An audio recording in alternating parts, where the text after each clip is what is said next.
Hello, welcome back to Out On That Line. It is one of our end of the year series of episodes. I'm Geoff with my co-host Alex. Alex, how you doing this week? Geoff, to quote one of your favorite songs, "It's really good to hear your voice. Saying my name, it sounds so sweet." I'm not giving you more than that. Oh, baby.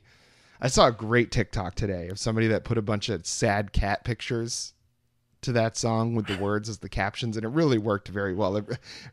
As if my love for that song couldn't get any higher, just ignited to a whole nother level. The thing is, you're not even trying to be ironic at this point. I think No. it's blown past irony into full-blown enjoyment. Yeah, there's no guilt in this pleasure, my friend. This is a lifestyle. Like, what can I say? I mean, to be a hinderhead, as they call us, and we affectionately call ourselves, self-admittedly, it's really something you have to commit to. And once you do, it's beautiful. So, brother, like, come on home. It's not a lifestyle I would choose. It's not a lifestyle I agree with, but I got nothing but love for you and nothing but love for Marla, so I guess I have to accept you for a couple of fucking hinderheads. But I swear to Christ, if you play it at your wedding... Now listen. Whose wedding is this going to be? God damn it.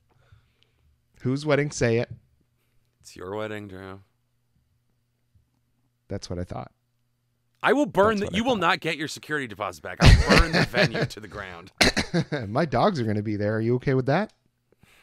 With them being there or with them getting burnt down with the Well, I mean, we don't want a couple of roasted sausages. You know, roasted weenies, yeah. Yeah, I'll make sure they get out. Yeah, we don't want to do that. Well, this week, we have a few things to go over. So we're not doing a proper album this week. We instead did a little Out On That Line custom jobby. We each came up with 3 songs, just kind of no rules, regulations on that. Just 3 songs each for the other person to listen to. And we're going to discuss those later on. But first, if you hadn't noticed, if you follow us and you follow along with the show, I'm sure you also are aware of the little website called Pitchfork, but they released their top 50 albums of the year list. Now, Pitchfork, maybe not the level of Rolling Stone, but still, if you get on that list, you are doing pretty well for yourself, because that's not nothing. I mean, they're definitely a very influential music website. They do a great job with indie bands. I think that's what their focus is, and this list definitely leans heavily towards that. There's some major label artists on there, but definitely the majority of this list is a very, very Pitchfork kind of list. Here's the thing. Like you said, they give a lot of exposure and a lot of focus to indie outfits. And I like that. I think that comes from a very pure place. I don't think it's hipsterism for the sake of hipsterism. I will not give that same benefit of the doubt to Rough Trade. Are you familiar? Mm-mm. It is a record shop. I believe the first one was in Brooklyn. They have a location in London. I think one in Texas. Don't quote me on that. But definitely the Brooklyn location. I've been there. You want to talk about music snob hipster motherfuckers. If you think any of the stuff on the Pitchfork year-end list is bordering on the obscure, I think Rough Trade might be making up some of these albums. It's like Dream Kink, What's Your Poison? And I'm like, there's no fucking way that's real. I'm like, yeah, it's really great. I wonder if we could make like a bunch of vinyl sleeves and we could probably buy just random vinyl records, but we'll seal it, right? And we just go there and we just put them in the slots with price tags on them.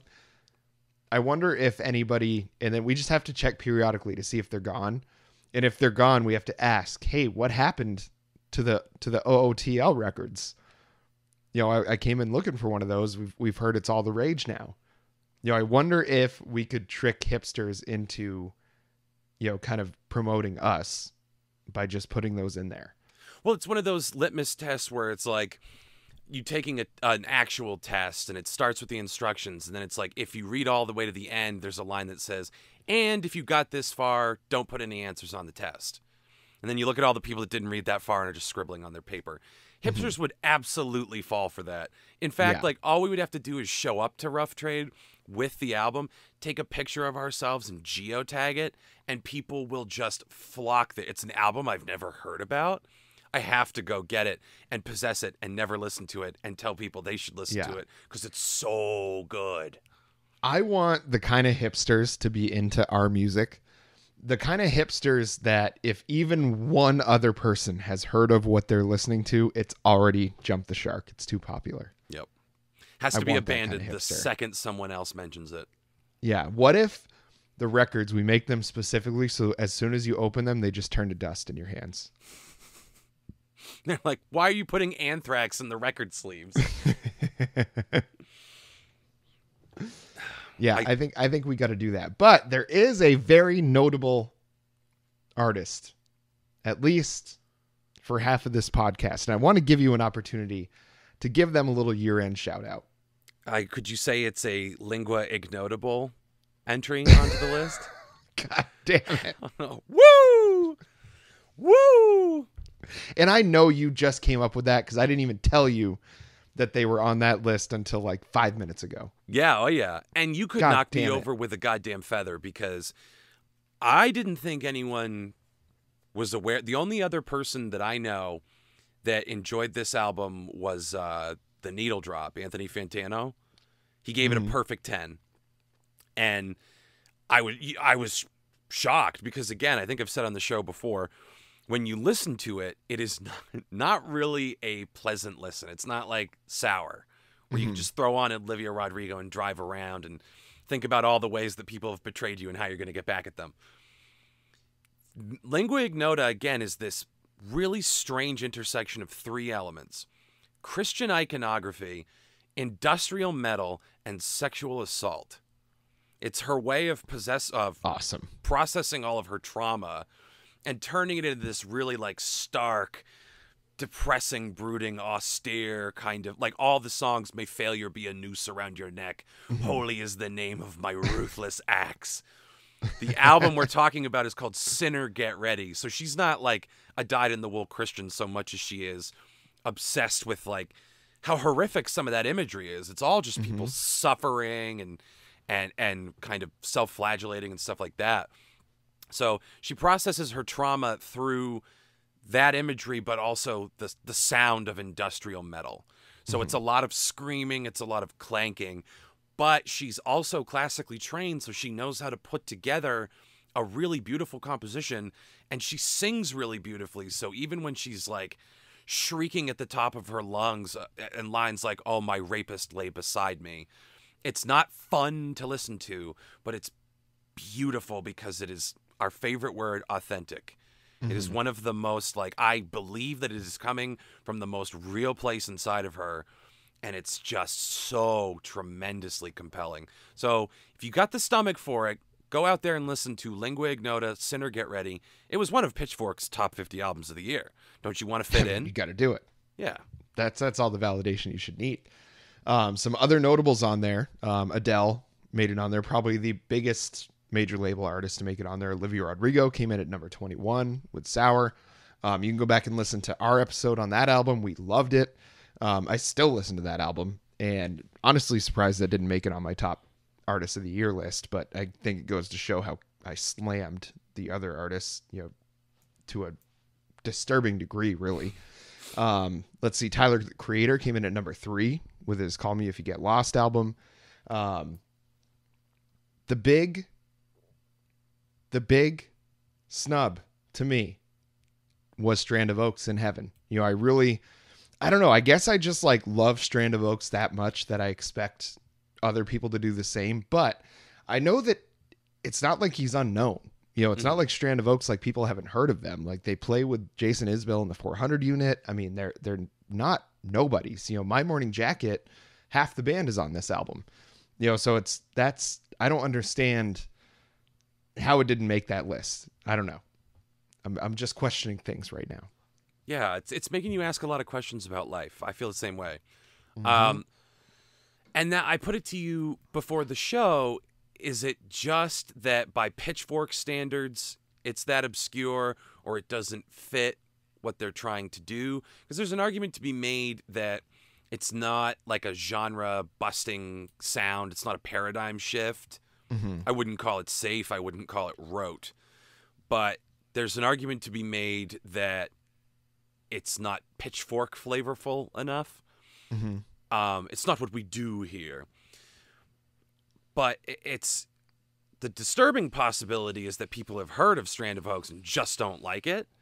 And that's fucking crazy to me. If you haven't heard of them, or it doesn't fit what you're trying to do on your website, that's an I have to have that debate with you. But if you listen to that and go, it's just not good, come over here. We're gonna have you are about to experience the wintry freshness of Mace, my friend.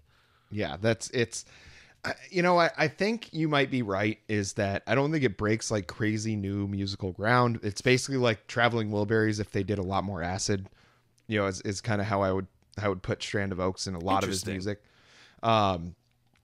There's some really good rockin' tunes. He's got a super powerful voice. Like I feel like you're not going to get anything bad out of the albums, but maybe it just didn't floor people enough. It floored me because it's just right up my alley with that kind of like Americana with a little bit of the Pink Floyd mixed in.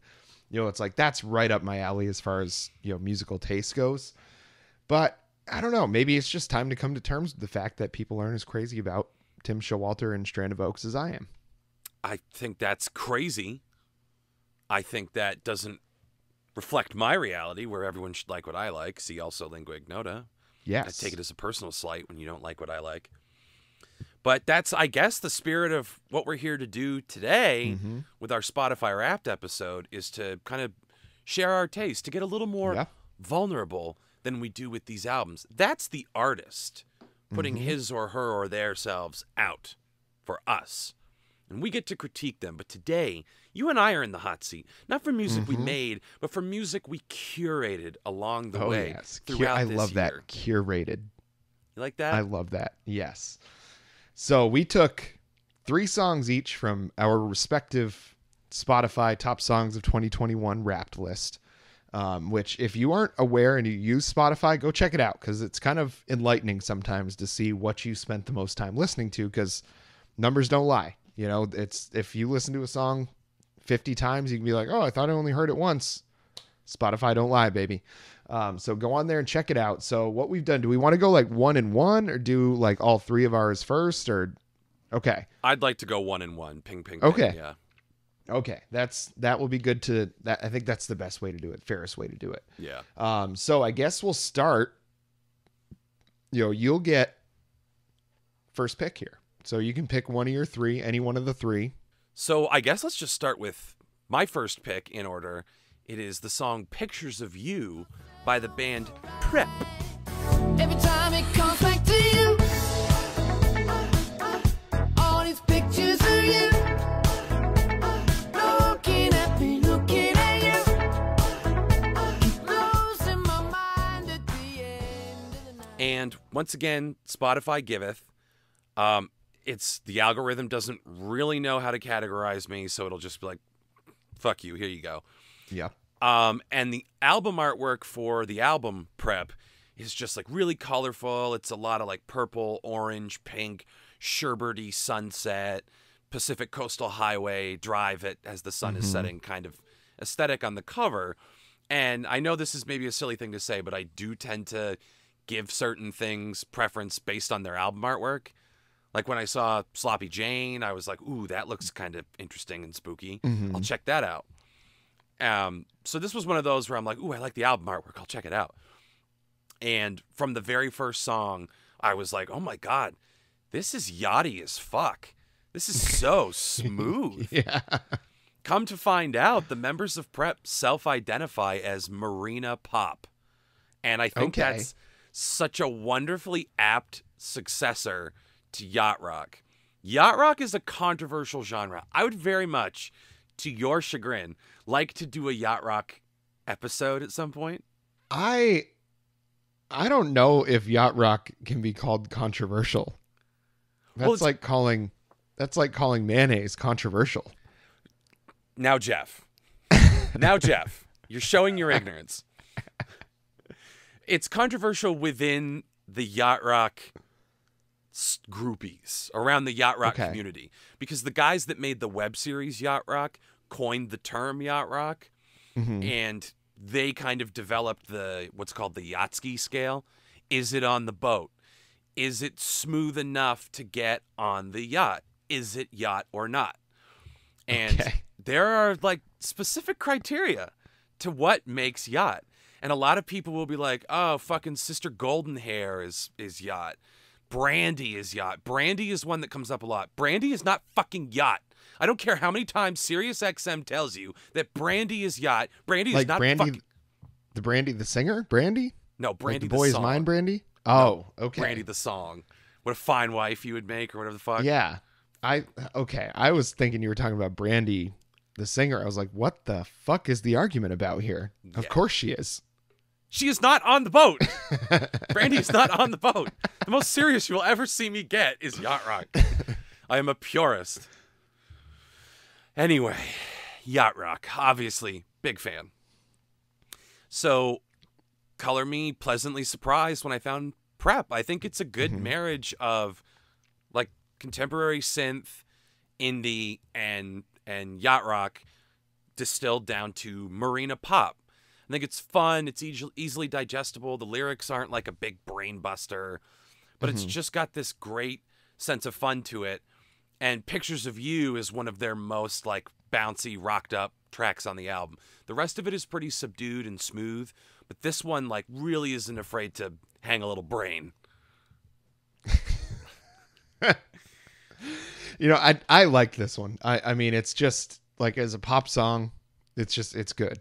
You know what I mean? There was nothing I didn't enjoy about listening to it. You know, I've definitely, I think, softened up on the yacht rock. I think there's some of it that I'm just like Sailing, that Christopher Cross song, like no thanks. What Like, happened? Still not going to get into that one. Like Michael McDonald, no thanks. But when it's like this, when it's just like that, when it's cooking, I can get into it.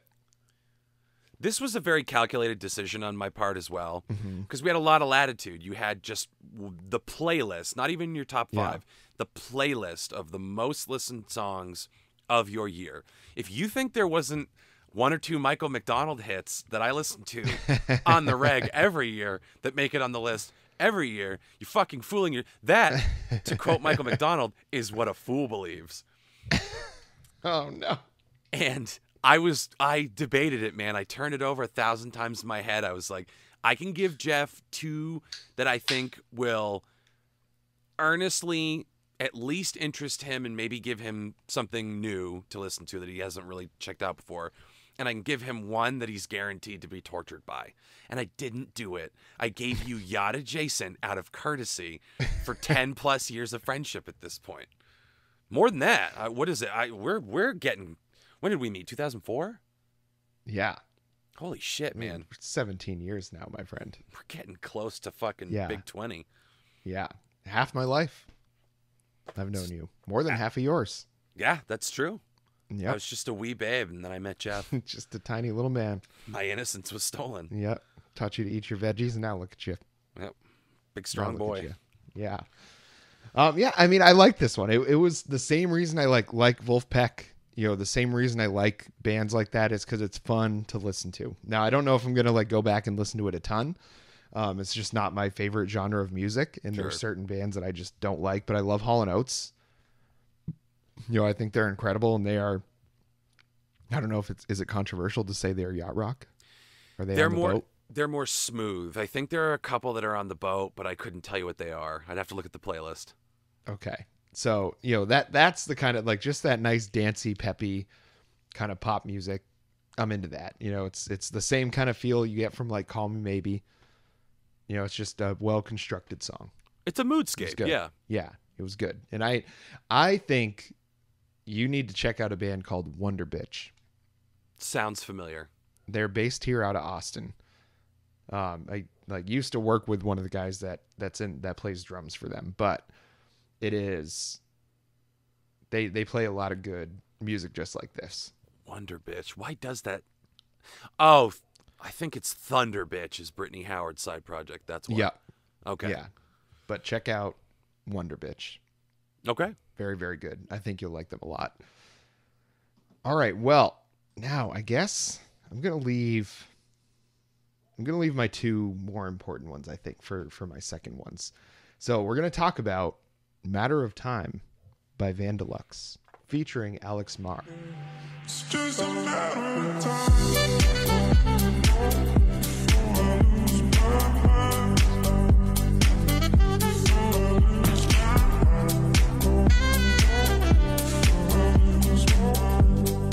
Now, this song, there's not a lot of lyrics to it, so we're not going to be discussing, any sort of literary feats on this one. But what this song does have is it's smooth, a different kind of smooth than Pictures of You, but it is a smooth kind of lo-fi, kind of almost like a trap beat kind of song. It hit me just at the kind of perfect day when I had maybe one too many edibles. I was just looking to kind of chill out, lay in the hammock, calm down. And this song just popped up on my like music for you list on Spotify. So again, Spotify giveth. And I started it over again because it just builds up. It's like that kind of vocal, like repetitive beat to it. There's not a lot of, it's just the lyrics are, it's just a matter of time before I lose my mind. And that's it. That's the whole song. They just repeat that in different ways and different forms through the whole thing. And I could not have loved it more and just like restarted it. I've probably listened to this song like 15 or 20 times this year since I heard it in like the summer. And it gets into the saxophone solo towards the end. I mean, it's just like a banger all the way through without ever being that high energy. It was just such a nice, groovy, chill song. And it is so far removed from anything else that I really ever listened to that it had to make this list. I mean, it just like it made its way into my life somehow, some way, and stayed there.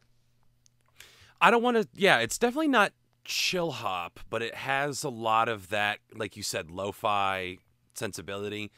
And yeah, this is very uncharacteristic of you when you sent me this a long time ago. It's actually one of your singles videos too, which everybody should go check out on YouTube. Search hashtag Out On That Line. Yeah. But I remember when you first told me about it, I was like, wow, this is like very uncharacteristic of Geoff.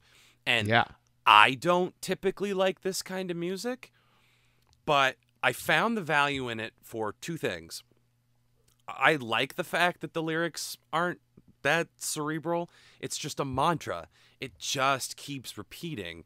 And that's where you kind of get your maximum relaxation effort, is just focusing on that one phrase. It's not asking too much of you, so you can sink into the soundscape. And it reminded me a lot of if you took EDM, stripped away all of the like aggressive sterility in the industry from it, just the like heavy bass and the like really kind of crackling like production elements to it. If you strip that away, gave it some Valium, and had it make some smooth jazz for you, that's kind of what this is. It's not, I like jazz and smooth jazz. I'm not trying to like sit here and shit on it as a genre and like make it a punchline. It's not for everybody. And this isn't really smooth jazz. It's just kind of got that sequence in its DNA, which makes it enjoyable. So it's like a hybridized kind of house beat / kind of, I'm into the smooth. I like the smooth. So this one grew on me. Yeah, it really, and that's the thing, it grew on me. Like I heard it the first time, I was like, oh, that's nice. This like caused me to go make a playlist of this kind of music. I haven't really listened to it much, but this song is on my end of the year list. So like, this is one that's going to rotate through and I'm going to listen to a lot. And it just is, I'd never really considered this style of music. I knew it existed, but it's like, we're going to get into, there's another song on here that's a lot more aggressive. And I tend to skew more towards like more aggressive music, like metal, punk, just like rock and roll, rap music. It tends to be a little more aggressive on as far as what I listen to. The faster the drums go, usually the more I like it. And this is not that kind of song. So I think because it was such a drastic difference, and maybe it was just the time of day that it hit me. It was nice and sunny outside. I was laying in a hammock, stoned to the bejesus belt, and it was just hit me at the right time, and it was perfect. I love this song. BT dubs. I added a bunch of songs to that Relax Man playlist. You did? I did. I sure did. I finally fulfilled the promise. Okay. So yeah, there's some Hell little, yeah. little treaties in there I dropped. Some of them maybe Hell are yeah. like slightly off theme, but check it out. Oh, whatever. It's a spider web. It's gonna go some different places. I like that. That's a That's good how analogy. it works. Yeah. Good stuff. Yeah. That's how I feel like this show goes for us. It is like a spider web. It's like a tree diagram. Yeah. Where we just we have one artist. Like, look at what happened when we started in with like the Phoebe Bridgers and like the Lucy Dacus and the Julianne Baker and the Sloppy Jane. It's like it just kind of keeps branching out into these other places, and we kind of discover these other things. That's what I think has been the most fun part of this podcast, is listening to music that I never would have otherwise. Yeah, there's a lot of elements. Jeff, it's sort of a cosmic gumbo. God. I'm not trying to get that in every episode, but when it's teed up, you gotta. Okay. What's your next goddamn song? I am going to, I don't know, should I go in order or should I skip? Because I have a feeling I know how you felt about one of them. From the look on your... Do you know how I felt about one of them? I have a sneaking suspicion. I guess we'll jump to that one. Elvis Costello, Human Hands. Whenever I put my foot in my mouth and you begin to doubt that it's you that I'm dreaming about, do I have to draw you a diagram? All I ever want is just to fall into your human hands. I predict you didn't like this. Am I going to surprise you here and say the only thing I didn't like about it was Elvis Costello himself in his voice? Really? That Yes. was it? You just didn't like his vocalization? Yes. Interesting. Yes. But you I thought liked lyrically the song. I thought lyrically it was excellent. Musically it was excellent. And he just is a terrible singer. Well, he is a terrible singer. What is it that bugs you about that, though? It The way he structures the syllables and the lyrics, it just like, it never allows the song to flow. Like, just never allows it to flow. Like, as good as Matter of Time flows, and it's just like that smooth transition into everything, Elvis Costello, hearing him sing and deliver his lyrics, which are often quite good, is like nails on a goddamn chalkboard. Wow. Tell us how you really feel, Jeff. Yes. You're right in the sense that it doesn't have a beautiful flow. It's very aggressive. He, like Adele, has one volume. It's just put a brick on the fucking accelerator. Mm-hmm. Whenever he tries to be tender, it's where you hear some of the cracks. Like, there's a beautiful song that he does on Punch the Clock called Shipbuilding. And it's one of the more tender songs where I think his voice helps it a lot. I don't have a problem with his voice. The one embarrassing experience I did have with Elvis Costello singing, Tanner and I went to see him in 2019 for my birthday. Mm-hmm. And I think you'll recall from the album Trust, there was the song Shot with His Own Gun. Yes. That's kind of a intermittently subdued one. He tried to do that. He was off key from the minute he opened his mouth. And a guy like Elvis Costello can stop and go, no. Fellas, we fucked that all up. Let's find the right key. Give me my note on the piano. Turn it into a little bit with the audience. He just didn't do that. He kept barreling ahead. He was off key the entire song. I am white knuckling it in my seat with secondhand embarrassment. I got the mots so bad. Oh no. He was so off key, and I just wanted to scream, start it again, start it again. Oh my God, it was terrible. But I don't have the same problem with his voice as you do. I see what your issue is, but it doesn't affect me the same way. I think it's like, I'll say it all the time, Tom Waits. It kind of like flavors the soup for me. Yeah. And I see, but with Tom Waits, there's like a lot of feeling behind it. There was a lot of real late nights at the bar that claimed that caused all these stories. And it's also, Tom Waits isn't a super asshole to everybody that doesn't deserve it. You know what I mean? That's the other problem I have with him is it's hard for me to really get into somebody that I just don't like. I'm sure the Foo Fighters have some songs that I would love, but I just don't like Dave Grohl. I just don't like them, and I think Elvis Costello, comparing those two for anything other than their personalities is wrong, because Elvis Costello is a much better songwriter. Yeah. I mean, the way that he delivers the lines completely takes me out of it. But I mean, he's got some really good stuff in here, like with the kings and queens of the dance hall craze, checkmate in 3 moves in your heyday. It's like an allegory to like being sexy on a dance floor, but also playing chess, so it's like you're outsmarting them by being sexy on a dance floor. They assume it's a dumb girl that's going to do that, so they fall for it. And you know what I mean? So it's like there's very intelligent things going on with the lyrics. I just think his voice really sucks. That's all I can say. And if we take the voice thing off the table, I also have to give you 100% he's an asshole. I read his autobiography. It was the size of 2 phone books. It was so fucking thick. I can't quit a book, so I powered through it. But the solipsism, the self-pity, there was an entire chapter, 4 pages long, where he addressed the controversy where he said the N-word. Mm-hmm. And he just like takes no responsibility for it. Yeah, absolved himself of all blame, I'm sure. Yeah, I did not like that at all. I'm not like he should suffer for the rest of his life, but like, how difficult is it to make that chapter 1 page, 1 line? I fucked up. I'm so sorry. Like, instead it was like, but people don't understand the frame of mind I'm like, dude, stop. Just quit digging your hole. So I agree. He seems like he's probably an insufferable person to be around, but also a world-class drinker. Don't sleep on Elvis Costello with the late nights at the bar. But look at what he did when he was drinking. That's very true. Throwing the N-bomb around. You know what I mean? See, Tom Waits, I see out at a bar just having a great time. The entire bar is having a great time with him.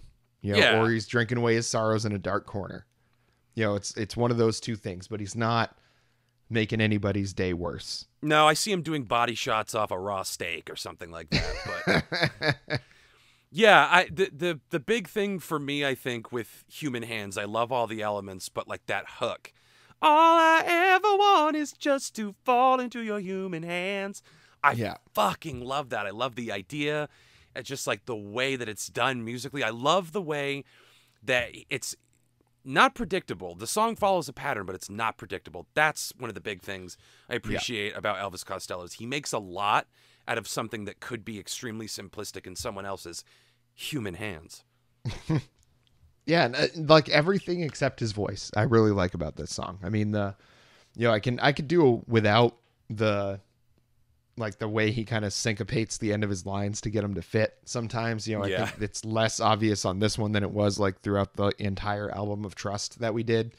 I think that part really takes me out of the songs too. He didn't do it a ton here. Just really at the beginning line of the verse and the ending line of the verse usually is where he really tries to like squeeze those in and talk really fast to get them in. I had to look up what the Reeperbahn is. Apparently a street in Hamburg, Germany. Red Light District. Yeah. A girl in a window on the Reeperbahn. But I like how, when he does lyrics like that, it's the same thing that Bruce Springsteen does. Like you listen to a song like Lost in the Flood or Jungle Land, he's not just describing, it's not like a first person narrative. It's kind of a view, a snapshot of a city that gives you the mood, gives you the feeling and the place that you're supposed to be in mentally for this song.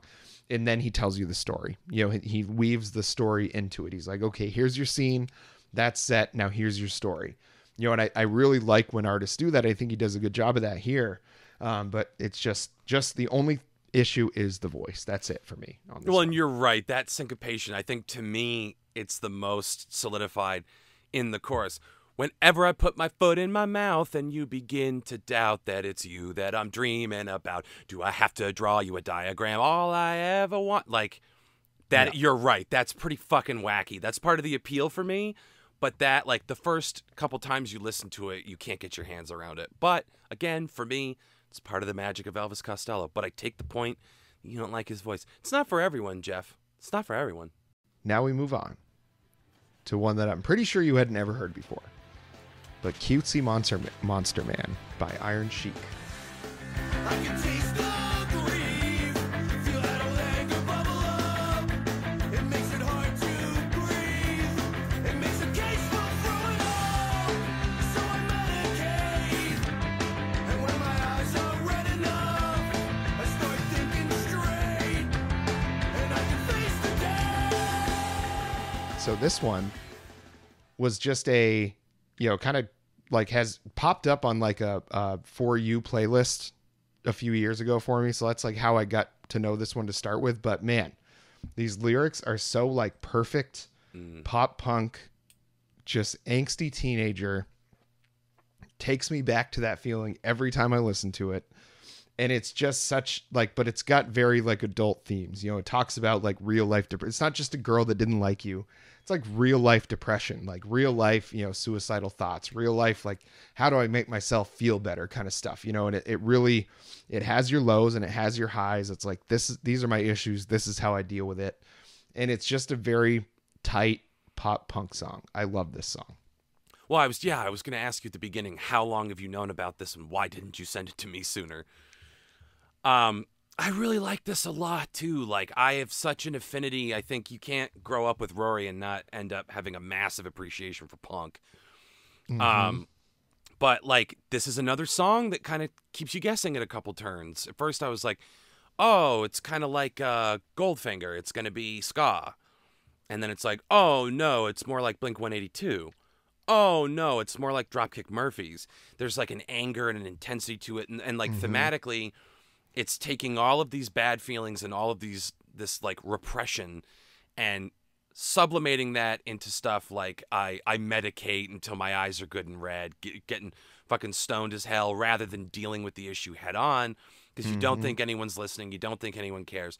You don't feel like you can get any of that out. So the irony is the song is an admission of all of these feelings, but it's about how no one knows how you feel and how you can't talk about these things. So I love when a song does that. You talk about the snapshot.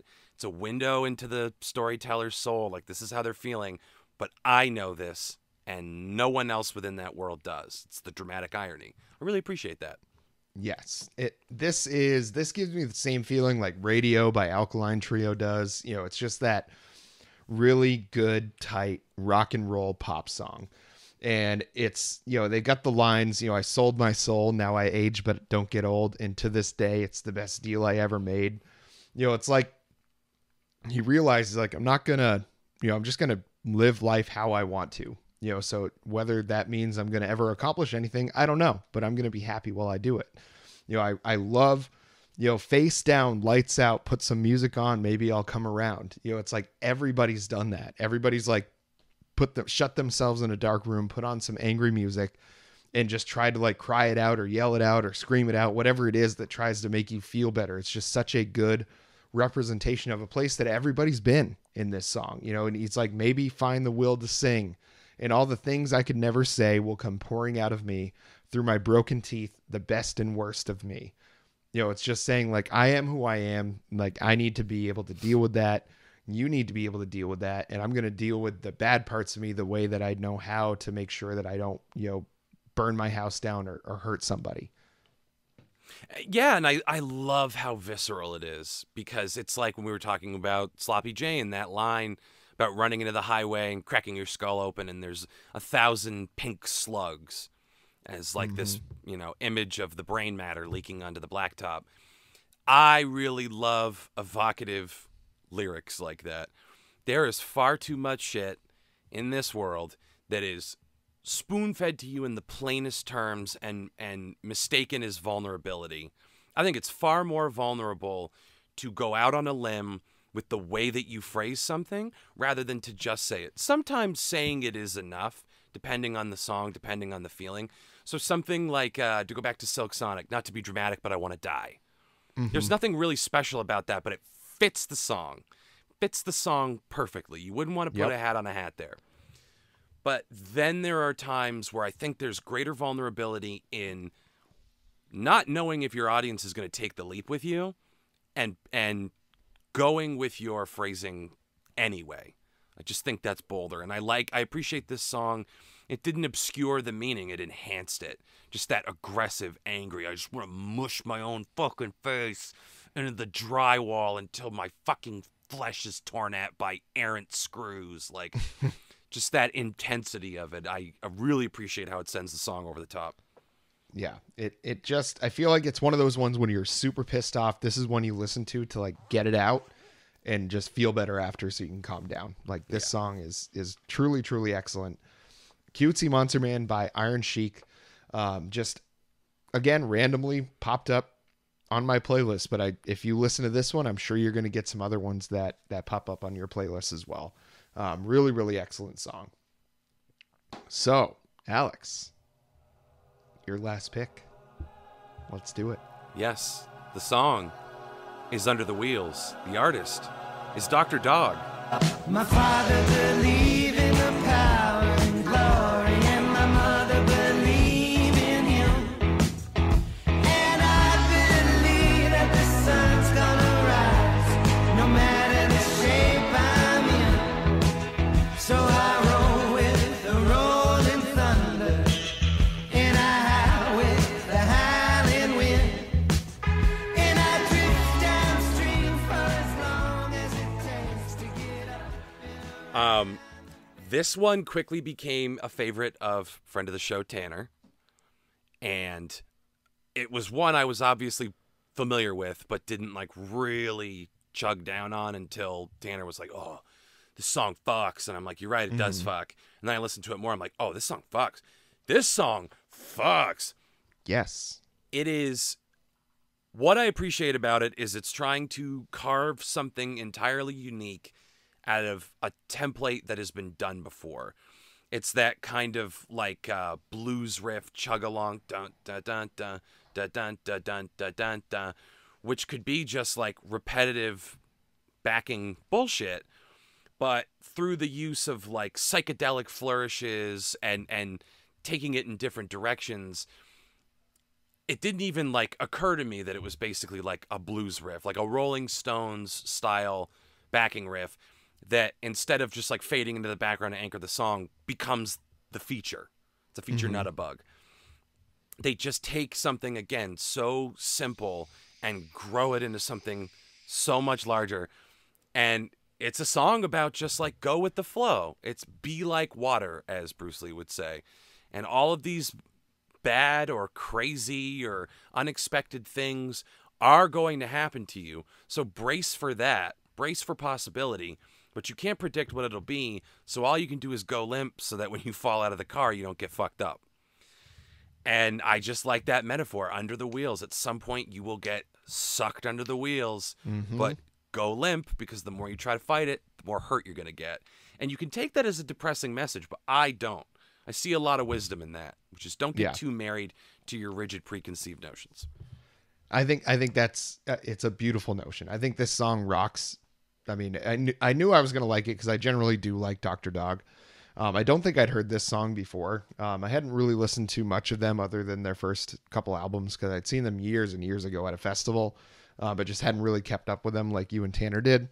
But I think verse 3, that is exactly what you're talking about. Rain's going to rain till Monday and the sun's going to shine in May. So we're going to get like, it's going to rain now, but the sun is going to come out eventually. And in between my nights of dreaming, I'll find some way to spend the day. It's like, might be bad now, but it's going to get better, you know? And I think it's that mentality that it's like, well, you just got to, you know, if there wasn't for rain, those sunny days wouldn't feel as good. So it's like, it's acknowledging that there's a yin and a yang, you know, acknowledging that there's two sides to every single coin, that sometimes it's going to be bad, but other times it's going to be good. So you just have to wait out the bad times to make sure that you can experience and fully enjoy those good times. And I like the metaphor of being under the wheels. I think you're right. That's such a good way to say it, other than just like, oh, it's my turn to be down.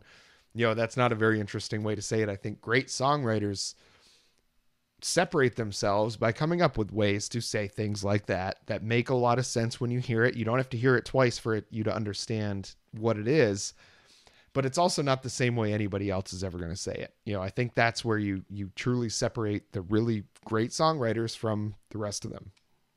And I just got to say, it's a little bit of a tangent. There is no better feeling in the world than when you present somebody with music that's meaningful to you and they take to it like a duck to water. That's what happened with Tanner. I was like, Dr. Dog, and I've been into Dr. Dog for a very long time. And then it came out that this last tour of theirs was going to be the last. They're just going to pull a Steely Dan or a Beatles and just like studio only, no more touring. And I was like, oh, fuck, I haven't seen them. I really ought to, like, go to the last show. Again, it's not like, oh, I saw the Beatles rooftop concert before they packed it in. Obviously not the same level. But to me, I was like, I'm sweet on Dr. Dog. I want to see them before they hang it up. See them in Burlington. That's, like, meaningful to me. Mm-hmm. And so I talked to Tanner about it, and he bought my ticket as a birthday present. Thank you, Tanner. And it was going out on a limb to share it with him, because I'm not, like, trying to dunk on Tanner right now, but he has very discerning musical tastes. And it's discerning is a very nice way to put that. I'm being very nice about it. It's not like everything I do is striving to impress him, but it does get a little scary to go out on a limb and be like, you should listen to this sometimes, because it is that way with anyone, but especially, like, Tanner has a very, like, carefully tuned sense of what he likes and doesn't like, and I'm like, oh, if he tells me Dr. Dog sucks, I try not to take shit personally, but if he tells me he doesn't like Dr. Dog and I have to go to that concert by myself, nice new background, by the way. If he tells me he doesn't like Dr. Dog and I have to go by myself, it's kind of a bummer, and he shouldn't have to go just to be a good friend. So my delight was when he listened and he was like, I'm in. This is great. I'm going. And he listened to it so much, it was like his number 2 most listened artist of the year from like August to now. That's pretty impressive. So wow. Tanner's got a fever, and the doctor is in, and it was the only cure he could find. And I'm happy that we share that now.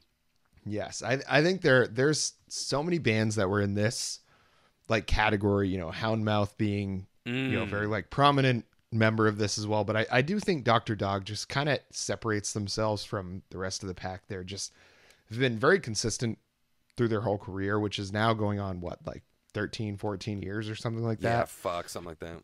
Yeah, I mean, they've been around a long time, and I think, you know, to have that longevity in a genre of music that really was not popular for very long, you know, and it's popular with the people that like it now, but it's not like a big chart topping, you know, it's like the biggest crowds they get are at festivals. But I feel like because they are more talented and have better songwriting than a lot of those other bands aren't still touring. They're not even doing festivals.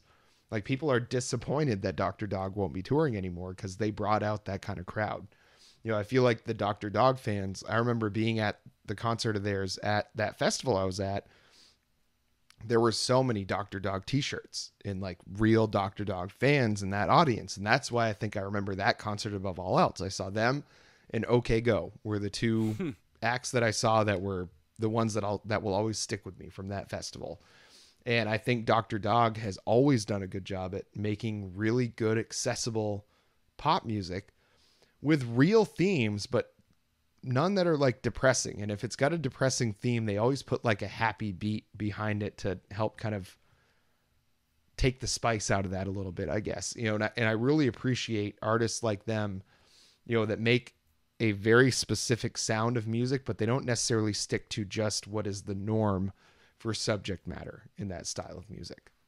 Yeah, they're not afraid to mix it up. They're not afraid to try different stuff while sticking to the essential blueprint of their sound. My one regret is that I only get to see them the one time now, but what a fucking show it was. And let me tell you, not to be a pig, but that was a bra optional show. There were a lot of festival types there that were like, fuck it, deal with it. Also, a lot of people sneaking through Shitter Row and trying to get into the show for free, getting horse collared by a bunch of security guards. Yep. I feel like a show like that, you're not gonna get away with much. As long as you're not bothering anybody, they'll leave you alone. But when you're trying to sneak in or you mess with people, they'll kick you right out. Yeah, can't be sneaking in through the porta potty. Sorry, guys. No. And I truly think they're going to do things like Boston Calling. You know, they'll do one-off shows here and there because they probably, that rush of playing live, maybe they don't want to tour because that's a lot. Mm-hmm. But one show here and there, you know, do a couple festivals during festival season, you know, I think they could definitely stand to do that and get themselves back out in front of people, but not in a way that makes them, you know, feel like they're on the road and feel like they're doing a grind. Fly out for a weekend, do a concert, come back home. You know, and I think something like that will be their bread and butter because they're still fairly young. I mean, I think they're in their 40s? Yeah, it's thereabouts. Yeah, I mean, I think some of them might even still be in their late 30s. So, I don't think age is an issue here. I think it's just they got sick of touring, which I can understand. Being away from home, if you like being home, that's probably tough. Yeah. So hopefully they continue playing some shows here and there so you can go see them again. Yeah, I would hope so, Yeah. Frank Zappa. I was like, I don't know how I'm going to get it in. I'm just going to do it. I'm just going for it. I feel like you could have found a way in with what we're about to talk about here. I feel like there's the weirdness is where you could have found your lane to get him in there. That's fair. They can't all be winners, Geoff. I just had to get it in. Well, I mean, I feel like, I don't know what kind of play Frank Zappa gets, but I mean, he's got to have more mentions on our show than any other podcast. Oh, 100%. I think people are glad to have an excuse not to talk about him. Yeah. I mean, I feel like I had never considered that, but unless any other podcast mentions him every single time, every single week, religiously, he gets the most play from us. The only people that like Frank Zappa are me and men in their late 60s. That's it. Women fucking hate Frank Zappa. If you're trying to hook up at a Frank Zappa concert, I got some bad news for you. It is a salchicha fest. Or it would be. He's unfortunately passed, but... Well, the final song that we're going to talk about today is by a young man named Lyle Lovett, and it's his song, Cowboy Man. She smiled at me, and as I wondered where, she said, I'm looking for a cowboy to take me for a ride, and he can roll me on the prairie, and he can ride me on the plain, and I will be his Cinderella if he'll be my cowboy man. Now, I'm not sure if you had ever heard this song before. I'm sure you have, being my friend and having gone to Hair of the Dog shows. I'm sure you've heard this song.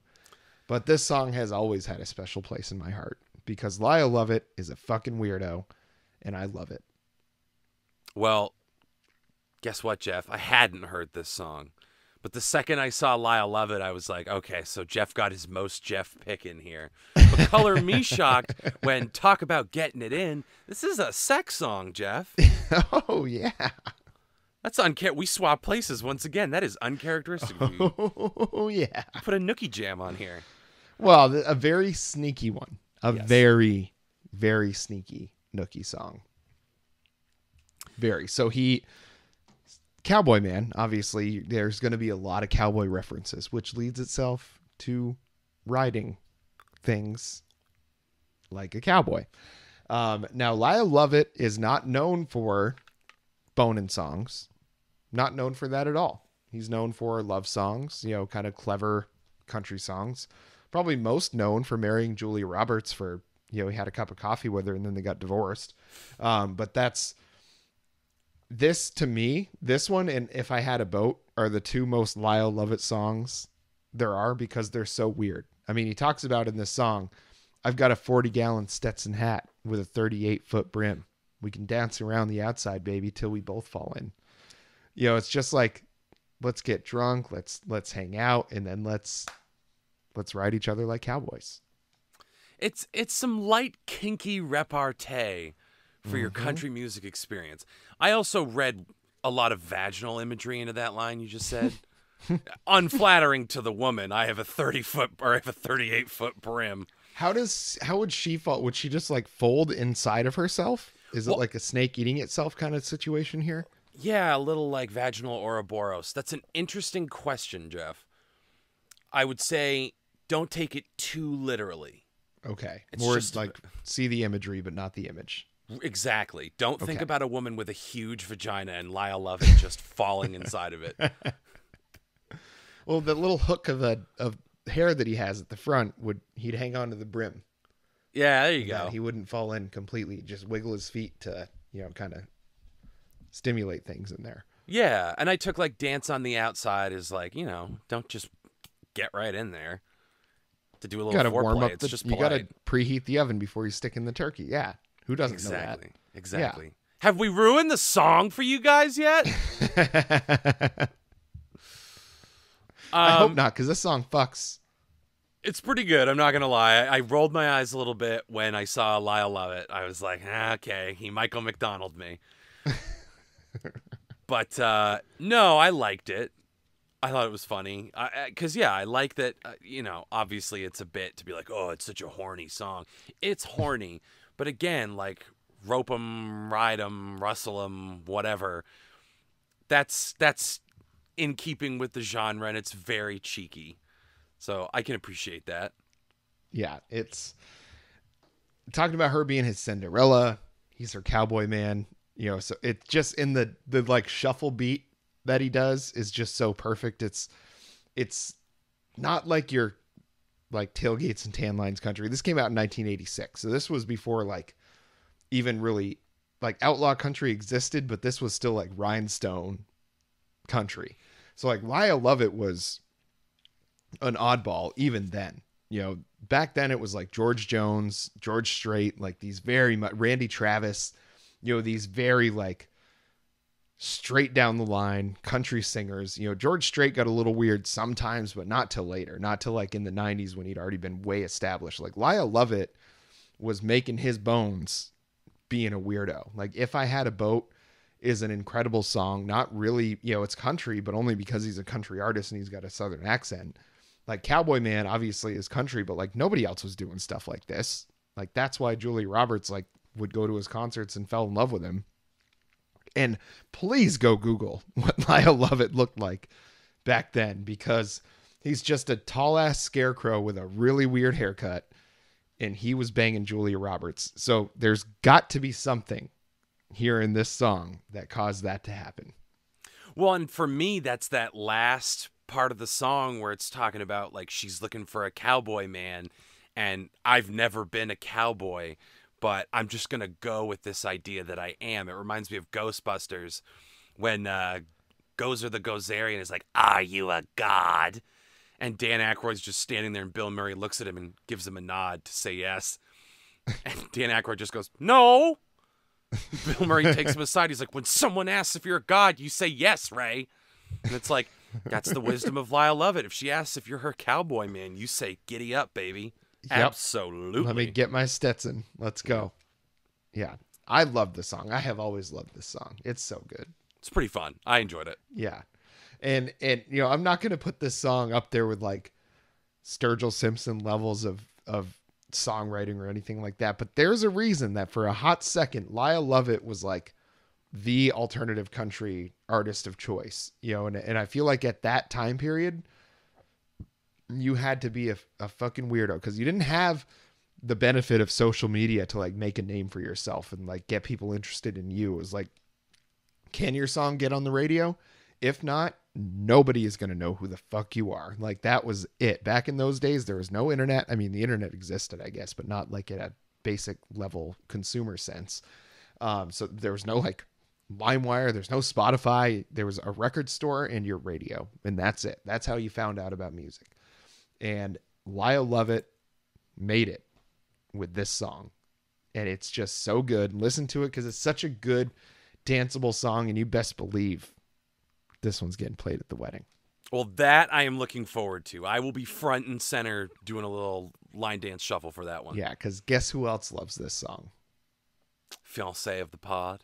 Yes, fiancé Amen. of the pod. Yes. Bless. She does, because of me. I don't think she'd ever heard it before me, but it's on my country playlist, the Not a Cowboy, but I play one on TV. Go ahead and follow that one if you want some good country music. There's a nice mix, some classic country. There's some of the new school country, some Casey Musgraves, Tyler Childers, that sort of thing. Some good stuff on there. Lyle Lovett, Cowboy Man. So that does it. That's our 6 songs. This is our first of our end of the year episodes. So the next one, we're going to need your help, folks.